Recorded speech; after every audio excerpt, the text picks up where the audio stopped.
Hello. അപ്പോൾ ഇന്നത്തെ video എന്ന് വെച്ചിട്ടുണ്ടെങ്കിൽ ഒരു 2-3 കുട്ടികളായി എൻ്റെ ഒരുപാട് വീഡിയോസിൽ വന്ന് ചേച്ചി പ്രൈവറ്റ് ഏരിയാസ്, ഡാർക്ക്നെസ്, സ്മെല്ല് അതിൻ്റെയൊക്കെ വീഡിയോസ് ചെയ്യുമെന്ന് ഒരു 3-4-5 വട്ടമായി ചെയ്യണത്. അപ്പോൾ ഞാൻ വിചാരിച്ചു എനിക്ക് ഇതിനെക്കുറിച്ച് കുറച്ചൊക്കെ അറിയാം, കുറച്ചും കൂടെ ഒന്ന് പഠിച്ചിട്ട് നിങ്ങൾക്ക് പറഞ്ഞു തരാമെന്ന് വിചാരിച്ചിട്ടാണ്. പിന്നെ ഈ ഓണത്തിനൊക്കെ തിരക്കായി കാരണം അതൊക്കെ അങ്ങോട്ട് സ്കിപ്പ് ചെയ്ത് വിട്ടു.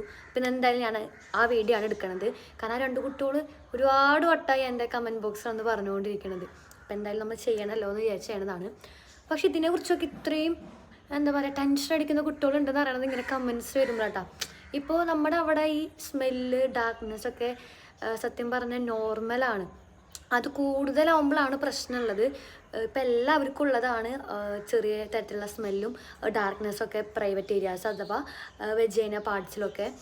അപ്പോൾ ഇന്നത്തെ വീഡിയോ എന്ന് വെച്ചിട്ടുണ്ടെങ്കിൽ ഇപ്പോൾ നമുക്ക് അതിനെക്കുറിച്ചാണ്. പിന്നെ എല്ലാവരും ഓണമൊക്കെ എങ്ങനെ ഉണ്ടായിരുന്നു? അടിപൊളിയായിരുന്നു വിശ്വസിക്കുന്നു. എൻ്റെ ഓണമൊക്കെ അടിപൊളിയായിരുന്നു.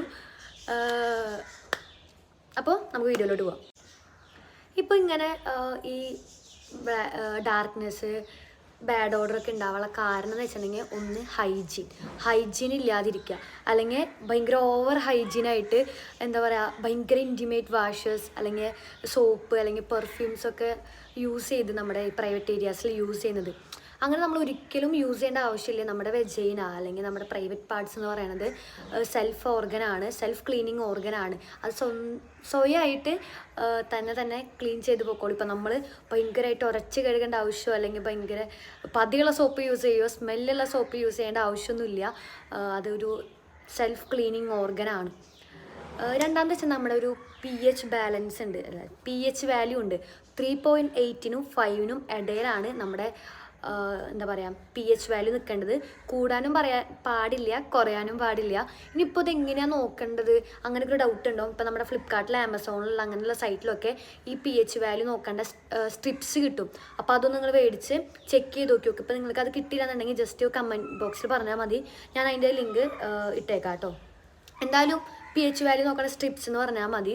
നമ്മളിങ്ങനെ ഉരച്ച് കഴുകുമ്പോഴും ഈ സോപ്പൊക്കെ യൂസ് ചെയ്താക്കുമ്പോഴൊക്കെ ചിലവർക്ക് ഡാർക്ക്നെസ് ഉണ്ടാവാറുണ്ട്, ആ ഭാഗം ഡാർക്ക് ആവാറുണ്ട്.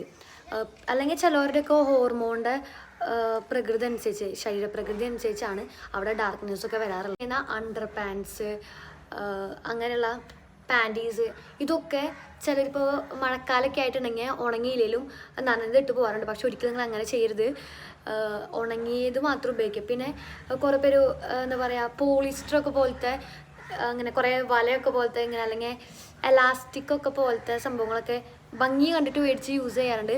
പക്ഷെ അതൊക്കെ കുറച്ച് ഭംഗി കുറഞ്ഞാലും cotton types under pants, clothes use ചെയ്യാനായിട്ട് ശ്രദ്ധിക്കുക. ഞാനിപ്പോൾ പുറത്ത് നിൽക്കുന്നതുകൊണ്ട് ബാക്ക്ഗ്രൗണ്ട് ഒരുപാട് വോയിസസ് ഒക്കെ ഉണ്ടാവും, നിങ്ങളതൊക്കെ ഒന്ന് സ്കിപ്പ് ചെയ്തേക്ക്. അപ്പോൾ നമ്മളെന്താ പറഞ്ഞത്? അപ്പോൾ കോട്ടൻ്റെ നന്നായി ഉണങ്ങി ക്ലീൻ ആക്കിയ വസ്ത്രങ്ങൾ വേണം ഉപയോഗിക്കാനായിട്ട്. പിന്നെന്ന് വെച്ചിട്ടുണ്ടെങ്കിൽ ഈ ആൽക്കഹോളിക്, സ്മോക്കിംഗ് അങ്ങനെയൊക്കെ ചെയ്യുന്ന ആൾക്കാരിലും ഇങ്ങനെ ഡാർക്ക്നെസ്, സ്മെല്ലൊക്കെ കൂടുതലായിട്ട് കണ്ടുവരാറുണ്ട്. പിന്നെന്ന് വെച്ചിട്ടുണ്ടെങ്കിൽ ഇങ്ങനെ ധാരാളം വെള്ളം കുടിക്കുക. ഈ വെള്ളമൊക്കെ നമ്മുടെ ബോഡിയിൽ 70% വെള്ളം വേണമെന്നാണല്ലോ. അപ്പോൾ അതൊക്കെ കുറഞ്ഞ് കഴിയുമ്പോൾ ഇങ്ങനെ ഓരോരോ പ്രൈവറ്റ് പാർട്സിലാണെങ്കിലും നമ്മുടെ ഓരോരോ ബോഡി പാർട്സിലാണെങ്കിലും അതിൻ്റെ റിയാക്ഷൻസ് കാണാറുണ്ട്. അപ്പോൾ ചിലവർക്ക് ഈ ഡാർക്ക്നെസ്സോ അല്ലെങ്കിൽ ബ്ലാക്ക് സ്മെല്ലല്ല ബാഡ് സ്മെല്ലൊക്കെ ഉണ്ടാവാറുണ്ട്. അപ്പോൾ നന്നായി വെള്ളം കുടിക്കുക. പിന്നെ എല്ലാവരും ഒരു 25 മിനിറ്റെങ്കിലും എക്സസൈസൊക്കെ ചെയ്യാനായിട്ട് ശ്രദ്ധിക്കുക. നമ്മുടെ ബോഡിക്ക് അത്രയും എഫക്റ്റീവാണ്. ഇപ്പോൾ വണ്ണം കുറയുക അല്ലെങ്കിൽ വണ്ണം വെച്ച് അതുകൊണ്ട് മാത്രമല്ല, എപ്പോഴും നമ്മുടെ ബോഡി ഒന്ന് ഹെൽത്തി ആയിട്ട് വെക്കാനായിട്ട് ഫസ്റ്റ് വേണ്ടത് എക്സസൈസ് ചെയ്യുക എന്നുള്ളതാണ്. അപ്പോൾ എല്ലാവരും ഒരു 25 മിനിറ്റൊക്കെ ഒന്ന് എക്സസൈസ് ചെയ്യുക. അത്ര എക്സസൈസ് ചെയ്യാൻ മടിയുള്ള ആൾക്കാരാണെങ്കിൽ നല്ലൊരു ഡപ്പാങ്കുത്ത് പാട്ടൊക്കെ വെച്ച് ഡാൻസ് കളിച്ചാൽ മതി, അതൊരു എക്സസൈസാണ്. അപ്പോൾ അങ്ങനെ ചെയ്യാം. പിന്നെ വെച്ചിട്ടുണ്ടെങ്കിൽ ഇപ്പോൾ ഭയങ്കര കൂടുതലായിട്ട് സ്മെല്ലുള്ള ആൾക്കാരെന്ന് വെച്ചിട്ടുണ്ടെങ്കിൽ നമ്മുടെ വെളുത്തുള്ളി അവോയ്ഡ് ചെയ്യുക. ഇപ്പോൾ വെളുത്തുള്ളി അച്ചാറൊക്കെ ഒരുപാട് കഴിക്കാൻ എനിക്ക് പേഴ്സണലി വെളുത്തുള്ളി അച്ചാറാണ് ഏറ്റവും ഇഷ്ടം. അപ്പോൾ ഞാൻ കുറേ കഴിക്കും വെളുത്തുള്ളി അച്ചാറൊക്കെ. അപ്പോൾ അങ്ങനെ കഴിക്കുന്നവരാണെന്നുണ്ടെങ്കിൽ അതൊക്കെ ഒന്ന് സ്കിപ്പ് ചെയ്യുക, വെളുത്തുള്ളി സ്കിപ്പ് ചെയ്യുക. പിന്നെ ഈ ജങ്ക് ഫുഡ്സ് സ്കിപ്പ് ചെയ്യുക. പിന്നെ ആൽക്കഹോളിക്, സ്മോക്കിങ് ഞാൻ നേരത്തെ പറഞ്ഞ പോലെ അതൊക്കെ യൂസ് ചെയ്യുന്നവരാണെങ്കിൽ ഇങ്ങനെ ഡാർക്ക്നെസ്സിനും ബാഡ് ഓർഡർ, ബാഡ് സ്മെല്ല് അതൊക്കെ ഉണ്ടാവാനായിട്ട് ചാൻസസ് കൂടുതലാണ്. പിന്നെയെന്ന് വെച്ചിട്ടുണ്ടെങ്കിൽ തൈര് ഇതിൻ്റെ സ്മെല്ല് കുറയ്ക്കാനായിട്ട് ഭയങ്കരമായിട്ട് ഹെൽപ്പ് ചെയ്യും. തൈര് നമ്മുടെ ബോഡിക്ക് അത്രയും എഫക്റ്റീവായിട്ടുള്ളൊരു കാര്യമാണ്. അപ്പോൾ തൈര് കുടിക്കുക. അപ്പോൾ തൈര് ഒരു ഡെയിലി ഒരു ഗ്ലാസ് വെച്ച് കുടിക്കാമെന്നൊക്കെ ഉണ്ടെങ്കിൽ അത്യാവശ്യം നല്ല രീതിയിൽ നമ്മുടെ ബാഡ് സ്മെല്ലൊക്കെ മാറാനായിട്ട് ചാൻസസ് കൂടുതലാണ്. പിന്നെയെന്ന് വെച്ചിട്ടുണ്ടെങ്കിൽ മെയിനായിട്ട് വേണ്ടത് ഈ ഹൈജീൻ ഞാൻ പറഞ്ഞില്ല, അത് തന്നെയാണ്. പിന്നെ നമ്മുടെ ഭക്ഷണ രീതികളും ഈ ജങ്ക് ഫുഡൊക്കെ മാറ്റിയിട്ട് ഇലക്കറികളൊക്കെ കഴിക്കാമെന്നുണ്ടെങ്കിൽ കൂടുതലും നമ്മുടെ ഹെൽത്തിന് അത്രയും ഇമ്പോർട്ടൻസ് ആണ് ഈ ഫുഡിൻ്റെ രീതികൾ. അപ്പോൾ ഈ ജങ്ക് ഫുഡൊക്കെ കഴിക്കുമ്പോൾ നമ്മുടെ ബോഡിക്ക് തന്നെ കഴിക്കാം, പക്ഷേ അധികമായാൽ അമൃതം വിഷം എന്ന് പറയില്ലേ, അപ്പോൾ ഓവർ ആവരുത്. ഇടയ്ക്ക് കുറച്ച് എളുപ്പം നോണ കഴിക്കുന്ന വെച്ചാൽ പിന്നെ കുറച്ച് നാളത്തേക്ക് പച്ചക്കറികളാക്കുക, പിന്നെ ഇടയ്ക്കിടയ്ക്ക് അങ്ങനെ അങ്ങനെ അങ്ങനെ ആയി പോകുകയാണെങ്കിൽ നമ്മുടെ ഹെൽത്തിന് അത്രയും നല്ലതാണ്. പിന്നെന്ന് വെച്ചിട്ടുണ്ടെങ്കിൽ പീരീഡ്സ് ടൈമിൽ ഇപ്പോൾ ഒരു ദിവസം ഒരു പാഡ് തന്നെ വെച്ച് നടക്കുന്ന ആൾക്കാരൊക്കെ എനിക്ക് നന്നായിട്ട് അറിയാം. പക്ഷെ അതൊക്കെ മാറ്റി ഞാൻ പറഞ്ഞില്ല, ഹൈജീനാണ് അത്രയും ഇമ്പോർട്ടൻ്റ് ആയിട്ടുള്ളത്. അപ്പോൾ ഒരു ദിവസം ഇപ്പോൾ അത്രയും ബ്ലീഡിങ് ഉള്ള ആൾക്കാരാണെങ്കിൽ ഒരു 3 പാഡ്സൊക്കെ യൂസ് ചെയ്യാൻ ശ്രദ്ധിക്കുക. ഇടയ്ക്കിടയ്ക്ക് 3 പാഡിന് കൂടുതൽ ഉപയോഗിക്കുന്നവർ എനിക്കറിയാം, അതും നല്ലതാണ്. ഇടയ്ക്കിടയ്ക്ക് അത് നമ്മുടെ അത്രയും ക്ലീൻ ആക്കി വെക്കാനായിട്ട് ഹെൽപ്പ് ചെയ്യും. പിന്നെന്ന് വെച്ചിട്ടുണ്ടെങ്കിൽ വാഷ്, നിങ്ങൾക്ക് അത്രയും ചിലർക്ക് ഇങ്ങനെ പതപ്പിച്ച് അല്ലെങ്കിൽ അവിടെ സോപ്പിട്ട് കഴുകാനൊക്കെ അത്രയും ആഗ്രഹമുള്ള ആൾക്കാരാണെന്നുണ്ടെങ്കിൽ ഈ വാഷ് മേടിക്കുക. ഇതിപ്പോൾ എൻ്റെ കയ്യിൽ ചെറിയ ബോട്ടിലാണ്. ഇതെല്ലാ ഗേൾസിൻ്റെയിലും മസ്റ്റായിട്ട് ഉണ്ടാവേണ്ട ഒരു സംഭവമാണ്. നമ്മുടെ പ്രൈവറ്റ് പാർട്സ് അത്രയും ക്ലീൻ ആക്കി വെക്കാനായിട്ട് നല്ല രീതിയിൽ ഇത് ഹെൽപ്പ് ചെയ്യും. എന്നിട്ടും ഇതൊന്ന് ചെയ്തിട്ടും അത്രയും സ്മെല്ലും അത്രയും ഡാർക്ക്നെസ് ഉണ്ടെന്നുണ്ടെങ്കിൽ നിങ്ങൾ നിങ്ങളുടെ മറ്റേ വൈറ്റ് ഡിസ്ചാർജ് ഇല്ല, അതിൻ്റെ കളറൊന്ന് ചെക്ക് ചെയ്യുക. വൈറ്റ് ഡിസ്ചാർജ് ആണെന്നുണ്ടെങ്കിൽ ഓക്കെ നോർമലാണ്. അത് ബ്രൗൺ, ഗ്രീൻ, ഓറഞ്ചൊക്കെ ആണെന്നുണ്ടെങ്കിൽ എന്തായാലും പെട്ടെന്ന് തന്നെ ഡോക്ടറെ പോയി കാണണം, അതിൽ എന്തെങ്കിലും ഇൻഫെക്ഷനൊക്കെ കിട്ടുന്നുണ്ടാവും. പിന്നെ ചിലവർക്കെന്ന് വെച്ചിട്ടുണ്ടെങ്കിൽ ക്യാൻസർ പോലെയുള്ള രോഗങ്ങളൊക്കെ ഇല്ലേ, അങ്ങനെയൊക്കെ വരുമ്പോഴൊക്കെ ഈ ബാഡ് സ്മെല്ല്, ഡാർക്ക്നെസ് ഒക്കെ ഭയങ്കരമായിട്ട് കാണാറുണ്ട്.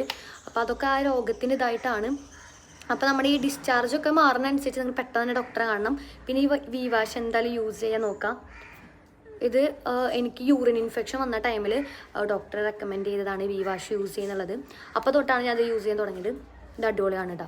അപ്പോൾ ഈ യൂറിൻ ഇൻഫെക്ഷൻ വരുന്ന ടൈമിലൊക്കെ എനിക്ക് അതുവരെ ഡാർക്ക്നെസ്, ബ്ലാക്ക് സ്മെൽ എന്ന് പറയണത് ബാഡ് സ്മെല്ലൊന്നും ഉണ്ടായിരുന്നില്ല. പക്ഷേ യൂറിൻ ഇൻഫെക്ഷൻ വന്ന ടൈമിൽ എനിക്ക് ഭയങ്കരമായിട്ട് സ്മെല്ലിംഗ് ഒക്കെ തോന്നി. അപ്പോൾ ആ ടൈമിലാണ് വാഷ് യൂസ് ചെയ്യാൻ തുടങ്ങിയത്. അപ്പോൾ നമ്മൾ അതുപോലെ തന്നെ 2 നേരം കുളിക്കാൻ ശ്രദ്ധിക്കുക. ഇങ്ങനെ വിയർപ്പൊക്കെ തട്ടിയിട്ടൊക്കെ ഡാർക്ക്നെസ്സും സ്മെല്ലൊക്കെ ഉണ്ടാവാറുണ്ട്. അപ്പോൾ 2 നേരം ഹൈജീനാണ് മെയിൻ ഇമ്പോർട്ടൻറ്റ്. അപ്പോൾ 2 നേരം കുളിക്കുക. ഞാൻ പറഞ്ഞല്ലോ ഭയങ്കര ഇൻറ്റിമേറ്റ് ആയിട്ടുള്ള സംഭവങ്ങൾ നമ്മൾ യൂസ് ചെയ്ത് നിൽക്കേണ്ട ആവശ്യമൊന്നുമില്ല. അത്രയും സെൽഫ് ക്ലീനിങ് ഓർഗൻ ആയതുകൊണ്ട് തന്നെ അത് ക്ലീൻ ആവും. പിന്നെ നമ്മൾ ഹൈജീനായിട്ട് കൊണ്ട് നടക്കണമെന്ന് മാത്രമേ ഉള്ളൂ. അപ്പോൾ ഇത്ര ഞാനൊരു ചെറിയൊരു ഐഡിയ വെച്ച് അവിടെ നിന്ന് ഇവിടെ നിന്നൊക്കെ പറയുന്നുണ്ട്. ഇനി നിങ്ങൾക്ക് ഇതിൽ കൂടുതൽ ഡൗട്ട്സ് എന്തെങ്കിലും ഉണ്ടെങ്കിൽ ഒന്ന് കമൻറ്റ് ഇട്ടാൽ മതി. അപ്പോൾ ഞാൻ കുറച്ചുകൂടെ ഡീറ്റെയിൽ ആയിട്ട് പറയാം. ഇതിപ്പോൾ 2 കുട്ടികൾ എന്നോട് ചോദിച്ചത്, പിന്നെ കുറേ പേർക്ക് ഉണ്ടാവും മനസ്സിൽ ചോദിക്കുക, ചിലപ്പോൾ മടിയായിട്ടൊക്കെ ആയിരിക്കാം. അപ്പോൾ ഇതിനെക്കുറിച്ച് വേറെ എന്തെങ്കിലും ഡൗട്ട്സ് ഉണ്ടെങ്കിൽ, ഇപ്പോൾ ഞാൻ ഓവറോൾ ആയിട്ടുള്ള കുറച്ച് കാര്യങ്ങളാണ് പറഞ്ഞിട്ടുള്ളൂ. അപ്പോൾ ഇതിനെക്കുറിച്ച് ഡീപ്പായിട്ട് എന്തെങ്കിലും ഡൗട്ട്സ് ഉണ്ടെങ്കിൽ ജസ്റ്റ് ഒന്ന് കമൻറ്റ് ചെയ്താൽ മതി. അപ്പോൾ നമുക്ക് അതിൻ്റെ ഡൗട്ട്സൊക്കെ ക്ലിയർ ആയിട്ടാണ്. അപ്പോൾ ഇത്രയുള്ള വീഡിയോ. Okay, by.